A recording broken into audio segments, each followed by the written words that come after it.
গাজায় ব্যবহৃত F-35 যুদ্ধবিমানে অর্থায়ন ইনভেস্ট এনআই, তবে তার কর্তৃত্ব নিয়ে আদালতে প্রশ্ন। বন্ধুগণ, গাজায় চলমান সংঘাত ও সেখানে ইসরায়েলি F-35 যুদ্ধবিমানের ধ্বংসাত্মক ব্যবহারের প্রেক্ষাপটে উত্তর আয়ারল্যান্ডের প্রধান ব্যবসায়িক উন্নয়ন সংস্থা ইনভেস্ট এনআই এক চরম আইনি ও নৈতিক সংকটের মুখে পড়েছে। অভিযোগ উঠেছে সংস্থাটি আন্তর্জাতিক মানবিক লঙ্ঘন অধিকারী যুদ্ধ বিমানের যন্ত্রাংশ উৎপাদনকারী প্রতিষ্ঠানগুলোকে অর্থায়ন করে নিজেদের আইনি সীমানা বা কর্তৃত্ব অতিক্রম করেছে। আদালতে ব্যারিস্টার যে যুক্তি দেখিয়েছেন যে এই বিনিয়োগ আইনের গুরুতর লঙ্ঘন। সম্প্রতি আদালতকে জানানো হয়েছে যে ইনভেস্ট এনআই এর অর্থায়ন নীতি কেবল ব্যবসায়িক লাভের মধ্যেই সীমাবদ্ধ থাকেনি, বরং এটি পরোক্ষভাবে গাজায় বেসামরিক নাগরিকদের উপর হামলার সরঞ্জাম সরবরাহে সহায়তা করেছে।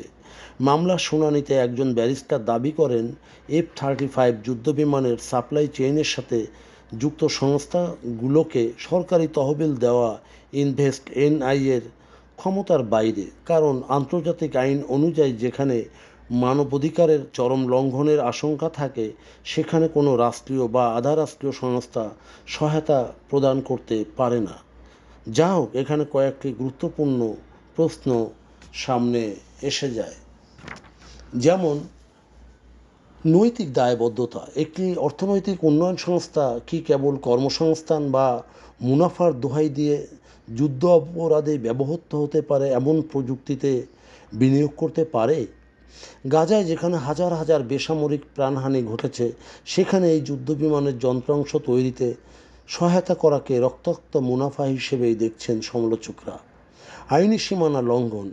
ইনভেস্ট এনআই এর মূল লক্ষ্য উত্তর আয়ারল্যান্ডের অর্থনীতিকে শক্তিশালী করা, কিন্তু আদালতকে দেওয়া যুক্তি অনুযায়ী এই লক্ষ্য পূরণে সংস্থাটি যদি এমন কোনো খাতে জড়িত হয় যা আন্তর্জাতিক আইনের পরিপন্থী, তবে তা কেবল তাদের ক্ষমতার অপব্যবহার নয়, বরং রাষ্ট্রীয় নীতিকে কালিমালিপ্ত করার প্রয়াস।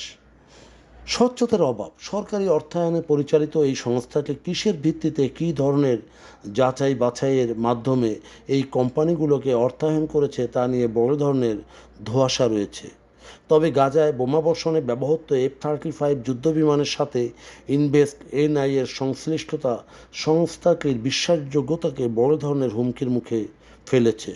যদি আদালতে প্রমাণিত হয় যে সংস্থাটি জেনে শুনে বা নিয়ম অমান্য করে এই অর্থায়ন করেছে, তা কেবল উত্তর আয়ারল্যান্ডের নয়, বরং আন্তর্জাতিক অস্ত্র সরবরাহ ব্যবস্থার সাথে যুক্ত সকল বিনিয়োগকারী সংস্থার জন্য একটি বড় সতর্কতা হয়ে থাকবে।